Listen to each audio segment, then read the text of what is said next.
Born in February 1908, Jean-Pierre Wimille was one of the most talented French racing drivers of the 1930s and 1940s.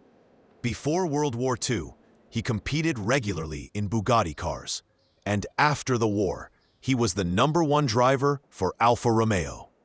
In the 1930s, he won the 24 Hours of Le Mans twice, the Swiss Grand Prix, the French Grand Prix, the Pau Grand Prix, and the Marne Grand Prix, and regularly finished on the podium in the Cappucciano, the Comminges Grand Prix, the Tunis Grand Prix, and the La Turbie Hill Climb. Wimille won the first European race held after the end of World War II, the Paris Coupe de Prisonniers in 1945. In the 1940s, he triumphed in the Swiss, Italian, French, and Belgian Grand Prix, and the Autodrome GP at Monza. He also reached the podium in Nice and Geneva. Even before retiring from racing, the Frenchman focused on building a road-going sports car of his own design. Wimille's coupe was intended to revolutionize a market where nothing else like it existed. The car had a mid-engine behind the passenger compartment, which accommodated 3 people. The driver sat in the center, with the passenger seats flanking him but positioned rearward.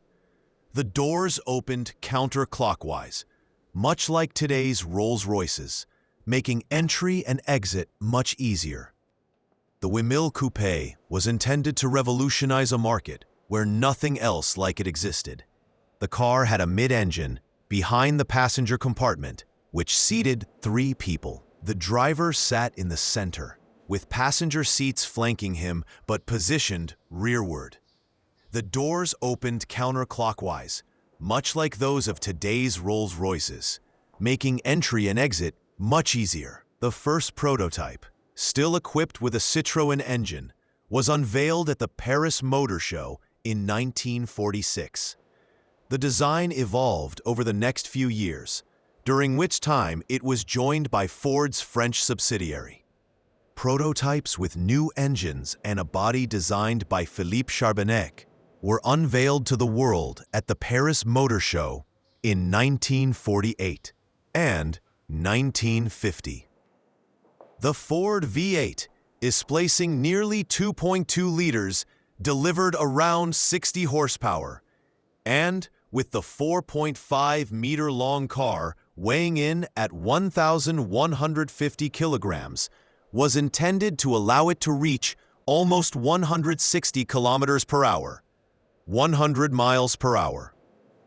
Unfortunately, the original vehicle never made it onto public roads.